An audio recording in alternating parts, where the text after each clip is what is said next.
3 months pregnant ఉన్న ఒక YouTuber తన ఓన్ హస్బెండ్ చేతిలో బ్రూటల్గా చంపబడింది. ఇది ఒక సింపుల్ మర్డర్ కాదు, ఇది మన సొసైటీలో ఇంకా జరుగుతున్న ఒక డార్క్ ట్రూత్.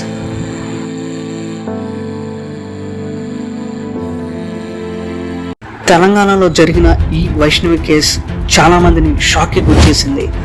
20 years ఏజ్లో ఫ్యామిలీ వ్లాగ్స్తో థౌజండ్స్ ఆఫ్ ఫాలోవర్స్ని సంపాదించిన అమ్మాయి లైఫ్ని హ్యాపీగా స్టార్ట్ చేసింది. కానీ ఆ హ్యాపీనెస్ చాలా తొందరగా ఎండ్ అయింది.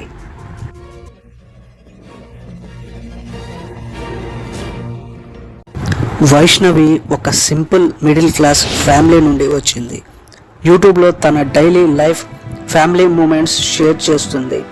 చాలా ఇన్నోసెంట్, చాలా డ్రీమ్స్ ఉన్న అమ్మాయి తన లైఫ్లో బిగ్గెస్ట్ డిసిషన్ తీసుకుంది, లవ్ మ్యారేజ్. లవ్ మ్యారేజ్ అంటే లైఫ్ హ్యాపీ ఉంటుంది అనుకుంటాం, కానీ అందరికీ అలా జరగదు. మ్యారేజ్ తర్వాత కొన్ని రోజులు బాగానే ఉన్నాయి, తర్వాత తన హస్బెండ్ బిహేవియర్ మారటం స్టార్ట్ అయింది. డౌరీ కోసం ప్రెషర్, 5 లక్షలు ఇచ్చిన తర్వాత కూడా ఇంకా డిమాండ్. వైష్ణవి ప్రెగ్నెంట్ అయింది. ఇది ఒక హ్యాపీ న్యూస్ కావాలి, కానీ తన లైఫ్లో అది కూడా ఒక ప్రాబ్లం అయింది.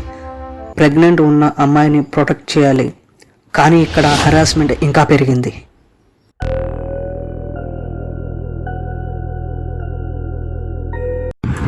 ఒక రాత్రి అందరికీ తెలియని ఆ హర్రర్ జరిగింది.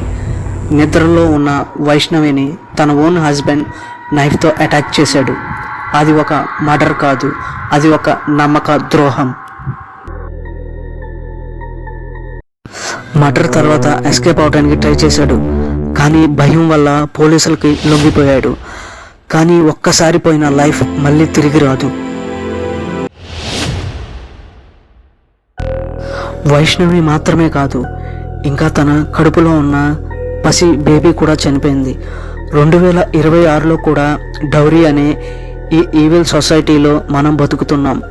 ఎడ్యుకేషన్ పెరిగింది, కానీ మన మైండ్ సెట్ మారలేదు. ఇప్పుడు క్వశ్చన్ ఇది, ఇంకా ఎంతమంది ఇలా చనిపోవాలి?